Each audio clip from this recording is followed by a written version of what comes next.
I had been, and I guess to back up just a little bit, after I left the seminary, that was January of '85, and in January of '86, I started with the Kentucky Department of Social Services. I was working downtown Lexington, and back then they still had the Catholic churches open, and sometimes I would stop in those churches to pray just because they were open. Mm-hmm.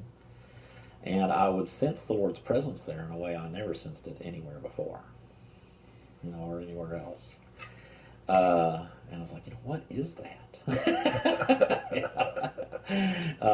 And one of these churches had a literature rack of literature that was either free or a quarter, little pamphlets. And I started picking those up and reading them. And for the first time, I let the Catholic Church speak for itself instead of listening to what other non-Catholics said about the Catholic Church. Right. And so for the first time, I read their teachings about the Eucharist. I was like, oh, well, that's what that is, And being a good Baptist boy who read my Bible, really liked Scripture, I'd always had trouble with John chapter 6. What do you do with John chapter 6? And no preacher's ever preached on John chapter 6, And then it's like, okay, well, now John chapter 6 makes sense when I look at that. So those experiences with the Eucharist long before I was a Catholic were a huge push in that direction, And those little pamphlets addressed other issues too, sure. Like, a hierarchical system of church government and the concept of authority in the church, this real authority that keeps people from going where all these folks at Lexington Theological Seminary have been going.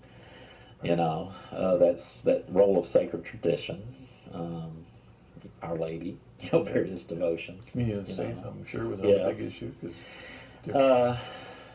didn't really bother me so much, but it was more of the theological issues for me. Although, here I was a Baptist deacon, and I decided to make this move. So I wrote a letter to my brother deacons and sent it to them a couple of weeks before our next deacons meeting, so they had time to read it. And we had our meeting, and they were very polite and cordial. They had read it and understood it. They didn't agree with it, but there was no rancor, no name calling or finger pointing. But we all agreed that I needed to go wherever else the Lord might be leading me at that point.